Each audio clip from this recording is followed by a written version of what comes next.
വെള്ളത്തിൽ പിതാവിൻ്റെയും പുത്രൻ്റെയും പരിശുദ്ധാത്മാവിൻ്റെയും നാമത്തിൽ സ്നാനം കഴിപ്പിക്കേണ്ടതിൻ്റെ ഒരാവശ്യകത ഉയർത്തുന്നതിൻ്റെ യേശു കർത്താവ് ശിഷ്യന്മാരോട് കൽപ്പിക്കുന്നു. സ്നാനത്തിൽ അവർ തങ്ങളെ തന്നെ സമർപ്പിച്ച ഒരു തീരുമാനത്തോടു കൂടിയാണ് സ്നാനം എടുത്താൽ പോലും അവർക്ക് കൂടുതലായുള്ള ആത്മീക വളർച്ച വരുവാൻ കഴിയാതെ വണ്ണം മുരടിച്ചു പോയേക്കും.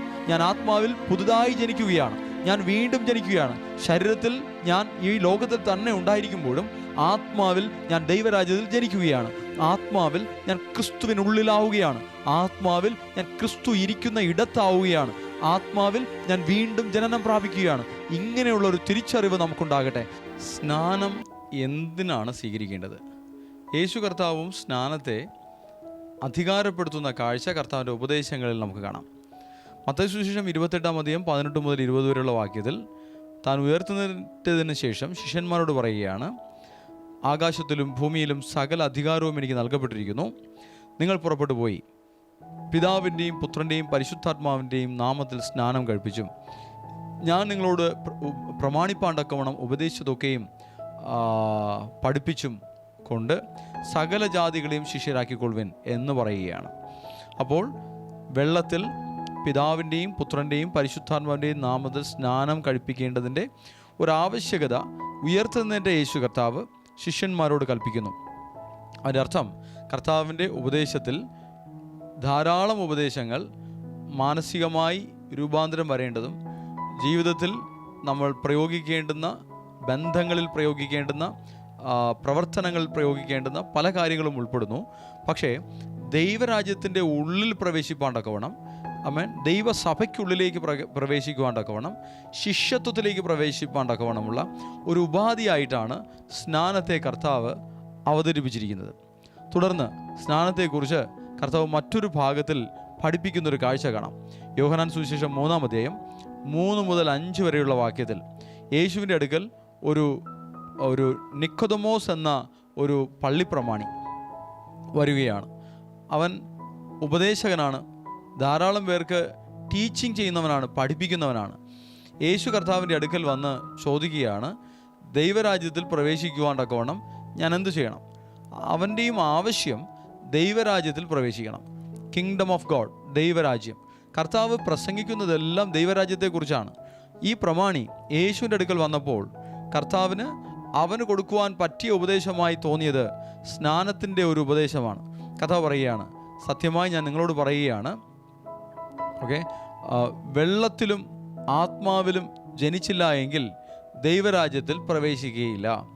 അപ്പോൾ വെള്ളത്തിൽ മുങ്ങി കർത്താവെ, ഞാൻ എൻ്റെ പഴയ ജീവിതത്തെ ഉപേക്ഷിച്ച് ഞാൻ ദൈവവചനം അനുസരിച്ചുള്ളൊരു പുതിയ ജീവിതത്തെ ഞാൻ കൈക്കൊള്ളുകയാണ്. എന്നെ ഞാൻ മരിപ്പിക്കുകയാണ്. ലോകത്തിന് ഞാൻ മരിക്കുകയാണ്. എനിക്ക് ഞാൻ മരിക്കുകയാണ്. ഇനി ഞാൻ ഇല്ല, പകരം ക്രിസ്തുവിൽ ജനിച്ച ഒരു ഞാൻ മാത്രമേ ഉള്ളൂ. ദൈവരാജ്യത്തിൻ്റെ ഞാൻ മാത്രമേ ഉള്ളൂ. ഞാനിനി ഒരു ലൗകികനല്ല, ഞാനിനി ഒരു ജഡീകനല്ല. ഇനി ജീവിക്കുന്നത് ഞാൻ എനിക്ക് വേണ്ടിയിട്ടല്ല, ഇനി ജീവിക്കുന്നത് ഞാൻ ലോകത്തിന് വേണ്ടിയിട്ടല്ല. ഞാനിനി ജീവിക്കുന്നത് മറ്റുള്ളവർക്ക് വേണ്ടിയിട്ടല്ല, ഞാനിനി ജീവിക്കുന്നത് കർത്താവിന് വേണ്ടിയിട്ടാണ്, യേശുവിന് വേണ്ടിയിട്ടാണ്.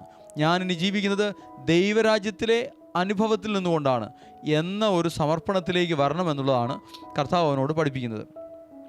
വെള്ളത്തിൽ പിതാവിൻ്റെയും പുത്രൻ്റെയും പരിശുദ്ധാത്മാവിൻ്റെയും നാമത്തിൽ സ്നാനം സ്വീകരിക്കുമ്പോൾ, അതൊരു അഭിഷിക്തൻ്റെ കൈകളിൽ നിന്നും സ്വീകരിക്കുമ്പോൾ, സ്വയമേ നമ്മെ തന്നെ സമർപ്പിച്ച് സ്വീകരിക്കുമ്പോൾ, അമ്മയുടെ വയറ്റിൽ നിന്നും ജനിക്കുമ്പോൾ ശരീരത്തിലാണ് ജനിച്ചിരിക്കുന്നത്. എന്നാൽ നാം വചനം കൈക്കൊണ്ട് നാം തന്നെ ഒരു തീരുമാനത്തോടുകൂടെ സ്നാനം കൈക്കൊള്ളുമ്പോൾ നാം ആത്മാവിലൊരു ജനനം പ്രാപിക്കുന്നു എന്നുള്ളതാണ് കർത്താവോടെ പഠിപ്പിക്കുന്നത്. അപ്പോൾ വെള്ളത്തിൽ സ്നാനം സ്വീകരിക്കുവാനാണ് നാം പുറമേ ഒരു പ്രവർത്തനം ചെയ്യുന്നത്. അതൊരു പ്രതീകാത്മകമായിട്ടുള്ളൊരു സിംബോളിക് ആക്ഷനാണ്.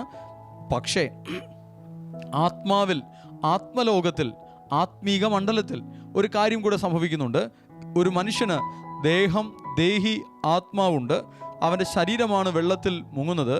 എന്നാൽ അതിനുള്ള തീരുമാനമെടുക്കുന്നത് അവൻ്റെ ദേഹിയാണ്, അല്ലെങ്കിൽ അവൻ്റെ മനസ്സാണ്. എന്നാൽ അവന് സംഭവിക്കുന്നത് അവൻ്റെ ആത്മാവിൽ അവനൊരു പുതിയ ജനനം ലഭിക്കുകയാണ്. അവൻ്റെ ആത്മാവിൽ ഒരു പുതിയ ആരംഭം ഉണ്ടാവുകയാണ്. അവൻ്റെ ആത്മാവിൽ ഒരു ജീവൻ പ്രാപിക്കുകയാണ്. അവൻ്റെ ആത്മാവിൽ ദൈവത്തിൻ്റെ ആത്മാവ് വന്ന് ആവസിക്കുകയാണ്. അവൻ്റെ ആത്മാവിൽ ദൈവത്തിൻ്റെ പരിശുദ്ധാത്മാവ് മുദ്ര വെക്കുകയാണ്. ഇങ്ങനെയുള്ള അനേക കാര്യങ്ങൾ സംഭവിക്കുകയാണ്. അതൊരു പുതിയ ജനനമാണ്. അതൊരു വീണ്ടും ജനനമാണ്. അതൊരു ബോൺ അഗെയിൻ എക്സ്പീരിയൻസ് ആണ്. അപ്പോൾ സ്നാനം സ്വീകരിക്കുന്നവർ സ്നാനം ആവശ്യമുണ്ടെന്ന് തോന്നുമ്പോൾ അവർ തങ്ങളെ തന്നെ സമർപ്പിച്ചുകൊണ്ട്, കർത്താവേ, ഞാൻ എൻ്റെ ജീവിതത്തെ അങ്ങയ്ക്കായി സമർപ്പിക്കുന്നു. ഇനി ജീവിക്കുന്നത് ഞാൻ എനിക്കായിട്ടല്ല, ഞാൻ ഇനി ജീവിക്കുന്നത് അങ്ങയ്ക്കായി ജീവിക്കും എന്ന സമർപ്പണത്തോടുകൂടെ വേണം നാം എല്ലാവരും സ്നാനം സ്വീകരിപ്പാനായി. അപ്പോൾ അതിന് നല്ല രീതിയിലുള്ളൊരു ഒരുക്കം വേണ്ടതുണ്ട്. ഇനി ജീവിക്കുന്നത് ഞാൻ എനിക്ക് വേണ്ടിയിട്ടല്ല എന്ന് നാം ഒരു തീരുമാനം എടുത്തു കഴിഞ്ഞാൽ പോലും നമ്മുടെ മാനസികാവസ്ഥയിൽ പല മാറ്റങ്ങൾ പല സന്ദർഭങ്ങളിലും വരാൻ ഇടയുണ്ട്. അതുകൊണ്ട് തന്നെ അടിക്കടിയുള്ള ഒരു കൂട്ടായ്മ അങ്ങനെ ദൈവത്തിനായി സമർപ്പിക്കപ്പെടുന്ന ഒരു ദൈവപൈതലിന് ഉണ്ടാകേണ്ടതായിട്ടുണ്ട്. നമ്മെ ആത്മീകമായ വഴിയിൽ നിലനിർത്തുവാൻ തക്കവണ്ണമായിട്ടുള്ള ഒരു ആത്മീക അന്തരീക്ഷം, അതിനുള്ളൊരു ആത്മീക ബന്ധം നമുക്ക് വേണം. നമ്മെ നയിക്കുവാനൊരു ആത്മീക ഇടയൻ വേണം. മാത്രമല്ല, നമുക്ക് കൂട്ടായ്മ ആചരിക്കുവാൻ ഒരു ആത്മീകരായ ദൈവമക്കളുടെ ഒരു കൂട്ടം വേണം, ഒരു സഭ വേണം. അതുമാത്രമല്ല, അടിക്കടി നമ്മെ ബലപ്പെടുത്തുവാൻ, ലൗകികമായ കാര്യങ്ങളിൽ നിന്നും നമ്മെ വേർതിരിച്ചെടുത്ത് നമ്മെ വീണ്ടും വീണ്ടും ആകർഷിക്കുന്ന, നമ്മെ പിന്നിലേക്ക് വലിക്കുന്ന പൈശാചികവും ജഡികവും ലൗകികവുമായ കാര്യങ്ങളിൽ നിന്നും വേർതിരിച്ചെടുത്ത് നമ്മെ ദൈവകൃപയിലേക്ക് ആകർഷിക്കുവാൻ, ദൈവസ്നേഹത്തിൽ നിലനിർത്തുവാൻ, ആമേൻ, ദൈവരാജ്യത്തിൻ്റെ അനുഭവത്തിൽ വഴി നടത്തുവാൻ, പരിശുദ്ധാത്മാവിൻ്റെ നിറവിൽ വഴി നടത്തുവാൻ നമുക്ക് ഇങ്ങനെയുള്ള സംവിധാനങ്ങൾ നമ്മൾ ക്രമീകരിക്കേണ്ടതായിട്ടുണ്ട്. അങ്ങനെ നാം നമ്മുടെ ജീവിതത്തിൽ ഒരു വലിയൊരു മാറ്റത്തെ, ആരാധനകൾ, കൂട്ടായ്മകൾ അതിനെ നിസ്സാരപ്പെടുത്തിയാൽ ക്രമേണ ഒരു തീരുമാനം എടുത്തെങ്കിൽ പോലും ഒരു വ്യക്തി ലൗകികനായി മാറുവാനുള്ള സാധ്യതകൾ വളരെ കൂടുതലാണ്. സ്നാനത്തിൽ അവർ തങ്ങളെ തന്നെ സമർപ്പിച്ച ഒരു തീരുമാനത്തോടു കൂടിയാണ് സ്നാനം എടുത്താൽ പോലും അവർക്ക് കൂടുതലായുള്ള ആത്മീക വളർച്ച വരുവാൻ കഴിയാതെ വണ്ണം മുരടിച്ചു പോയേക്കും. ആത്മാവിൽ വളർച്ച വരാതെ വണ്ണം തളർന്നു പോയേക്കും. അതുകൊണ്ടാണ് കൂട്ടായ്മകൾ വേണം, ആരാധനകൾ വേണം. ദിനംതോറും കർത്താവിനായി സമയങ്ങൾ വേർതിരിച്ച് പ്രാർത്ഥിക്കുവാൻ, സ്തുതിക്കുവാൻ, വചനങ്ങൾ ധ്യാനിക്കുവാനുള്ള അവസരങ്ങൾ അവരവർ തന്നെ തയ്യാറാകണം. ഈ രീതിയിൽ വേണം സ്നാനമെടുക്കുവാൻ തീരുമാനിക്കുന്നു. അതുവരെയുള്ള എല്ലാ പാപ സ്വഭാവങ്ങളെയും ഉപേക്ഷിക്കുന്നതായി തീരുമാനിക്കുന്നു. കർത്താവിനോട് എല്ലാ കുറ്റങ്ങളും ഏറ്റുപറഞ്ഞ് മാനസാന്തരപ്പെടുന്നു. കർത്താവിനെ ശുദ്ധീകരിക്കണമെന്ന് ശുദ്ധീകരണത്തിനായി പ്രാർത്ഥിക്കുന്നു. ഇങ്ങനെ പ്രാർത്ഥിച്ചൊരുങ്ങാം. മാത്രമല്ല, മനസ്സിലാക്കുന്നു, ഞാൻ ആത്മാവിൽ പുതുതായി ജനിക്കുകയാണ്, ഞാൻ വീണ്ടും ജനിക്കുകയാണ്. ശരീരത്തിൽ ഞാൻ ഈ ലോകത്തിൽ തന്നെ ഉണ്ടായിരിക്കുമ്പോഴും ആത്മാവിൽ ഞാൻ ദൈവരാജ്യത്തിൽ ജനിക്കുകയാണ്. ആത്മാവിൽ ഞാൻ ക്രിസ്തുവിനുള്ളിലാവുകയാണ്. ആത്മാവിൽ ഞാൻ ക്രിസ്തു ഇരിക്കുന്ന ഇടത്താവുകയാണ്. ആത്മാവിൽ ഞാൻ വീണ്ടും ജനനം പ്രാപിക്കുകയാണ്. ഇങ്ങനെയുള്ള ഒരു തിരിച്ചറിവ് നമുക്കുണ്ടാകട്ടെ. തുടർന്നും നമ്മെ ആത്മാവിൽ നിലനിർത്തുവാൻ തക്കവണ്ണം ആത്മീക അനുഭവങ്ങളെയും ദൈവിക സാന്നിധ്യത്തെയും നിലനിർത്തുവാനും അതിനെ വർദ്ധിപ്പിക്കുവാനും അതിനെ വളർത്തുവാനുമാണ് കൂട്ടായ്മ വേണ്ടത്, നല്ല ദൈവമക്കളുമായുള്ള ബന്ധം വേണ്ടത്, നമ്മെ നടത്തുവാൻ നമുക്ക് നല്ലൊരു ആത്മീക ഇടയൻ ആവശ്യമുള്ളത്. അതുപോലെ തന്നെ അടിക്കടി നാം തന്നെയും ദൈവവചനം കേൾക്കുവാനും ദൈവവചനങ്ങൾ വായിക്കുവാനുമുള്ള സ്റ്റെപ്സ് എടുക്കേണ്ടത്. ദിനംതോറും വചനം വായിക്കുകയും പ്രാർത്ഥിക്കുകയും ആരാധിക്കുകയും ചെയ്യുന്ന അനുഭവം വേണം. എന്നാൽ ആഴ്ചയിൽ ഒരിക്കലെങ്കിലും 7 ദിവസത്തിൽ ഒരിക്കലെങ്കിലും കൂട്ടായ്മ ആചരിക്കുന്ന ഒരു അനുഭവം വേണം. ഇങ്ങനെ ദൈവമക്കളുമായിട്ടുള്ള ഒരു അടുത്ത ഒരു കണക്ഷൻ വേണം.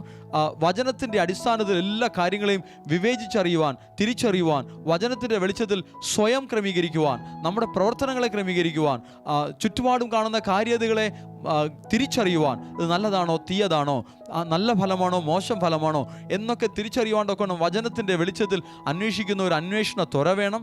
ദൈവരാജ്യത്തിൻ്റെ അന്വേഷണങ്ങൾ വേണം. നീതി അന്വേഷിക്കണം. മുൻപേ ദൈവത്തിൻ്റെ രാജ്യവും നീതിയും അന്വേഷിപ്പിൻ. അങ്ങനെ അന്വേഷിക്കുവാനുള്ളൊരു മനസ്സ് വേണം. ഇങ്ങനെ പലതരത്തിലുള്ള കാര്യങ്ങൾ നമുക്ക് സ്നാനവുമായി ബന്ധപ്പെട്ട് വേണ്ടതുണ്ട്. എങ്കിൽ മാത്രമേ സ്നാനം സ്വീകരിച്ചതിന് ശേഷവും സ്നാനമെടുക്കുമ്പോൾ ഉള്ള ഒരു തീരുമാനത്തിൽ തന്നെ ജീവിതകാലം മുഴുവനും അതേ സമർപ്പണത്തിൽ നമ്മുടെ ജീവിതയാത്ര മുന്നോട്ട് കൊണ്ടുപോകുവാൻ നമുക്ക് കഴിയുകയുള്ളൂ.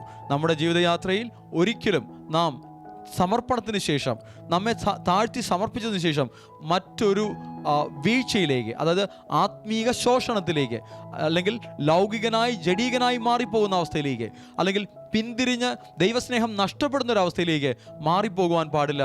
അതുകൊണ്ട് സ്നാനത്തിങ്കൽ തന്നെ കൃത്യമായ ഒരു ക്രമീകരണം, കൃത്യമായ ഒരു തീരുമാനം, കൃത്യമായ ഒരു സമർപ്പണം, തുടർന്നും അതേ അനുഭവത്തിൽ മുന്നേറുവാനുള്ള ക്രമീകരണങ്ങൾ അതിനുള്ള ചുറ്റുപാടുകൾ നമ്മൾ തന്നെ ഉണ്ടാക്കിയെടുക്കേണ്ടതായിട്ടുണ്ട്. അങ്ങനെയെങ്കിൽ നാം സ്നാനം സ്വീകരിച്ചാൽ കർത്താവ് പറയുന്നത് പോലെ തന്നെ വീണ്ടും ജനനം പ്രാപിക്കുന്ന അനുഭവത്തിൽ ഒരു കുഞ്ഞ് ആത്മാവിൽ ജനിച്ചതേയുള്ളൂ, ജനിച്ച് അവൻ ആത്മാവിൽ വളരുവാനുള്ള എല്ലാ ക്രമീകരണങ്ങളും ചെയ്യുവാനായി സാധിക്കും.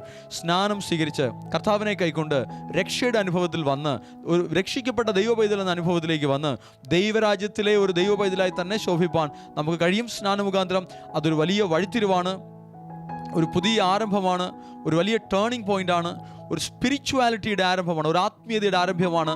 പലതരത്തിലുള്ള ആത്മീയത ഈ ലോകത്തിലുണ്ടെങ്കിലും നാം നമ്മുടെ സൃഷ്ടാവുമായി ബന്ധപ്പെട്ട് ദൈവവുമായി ബന്ധപ്പെട്ടുള്ള ഒരു ആത്മീയതയിലേക്കാണ് നമ്മൾ സ്നാനത്തിലൂടെ പ്രവേശിക്കുന്നത്. ക്രിസ്തുവുമായിട്ടുള്ള ഒരു ബന്ധത്തിലേക്ക് നമ്മൾ വരികയാണ്, സൃഷ്ടാവുമായിട്ടുള്ള ഒരു ബന്ധത്തിലേക്ക് നാം വരികയാണ്. ഇതാണ് സ്നാനത്തിൽ സംഭവിക്കുന്നത്. അപ്പോൾ ഇങ്ങനെ നമുക്ക് സ്നാനം വീണ്ടും ജനനം പ്രാപിക്കണമെന്നുള്ള ആവശ്യത്തിൽ നമുക്കത് ആവശ്യമാണ്. ലോകത്തിൻ്റെതായ എല്ലാ കണക്ഷനുകളും പൈശാചിക മണ്ഡലങ്ങളിലുള്ള നമ്മുടെ മേലുള്ള എല്ലാ അവകാശങ്ങളും അധികാരങ്ങളും ക്യാൻസൽ ചെയ്യുവാണ്ടൊക്കെ സ്നാനം ആവശ്യമാണ്. ദൈവരാജ്യവുമായി ബന്ധപ്പെടുവാണ്ടൊക്കെ വേണം, ദൈവരാജ്യത്തിൻ്റെ അവകാശിയായി മാറുവാണ്ടൊക്കെ വേണം നമ്മുടെ ജീവിതത്തിൽ സ്നാനം ആവശ്യമാണ്. അങ്ങനെ നമുക്ക് സ്നാനം സ്വീകരിച്ച് ദൈവം നമുക്കായി വെച്ചിരിക്കുന്ന ആ രക്ഷയുടെ അനുഭവത്തെ സ്വന്തമാക്കുവാൻ, വീണ്ടും ജനനത്തിൻ്റെ അനുഭവം സ്വന്തമാക്കുവാൻ നമുക്ക് സാധിക്കട്ടെ. തുടർന്നും സ്നാനത്തിൽ നമുക്ക് എന്ത് ഐഡൻറ്റിറ്റിയാണ് ലഭിക്കുന്നത്, സ്നാനത്തിൽ നമുക്ക് ആത്മാവിൽ എന്തെന്തൊക്കെ കാര്യങ്ങൾ സംഭവിക്കുന്നു എന്നുള്ള കാര്യങ്ങൾ അടുത്ത വീഡിയോയിൽ നമുക്ക് നോക്കാം. ദൈവം നിങ്ങളെ അനുഗ്രഹിക്കട്ടെ.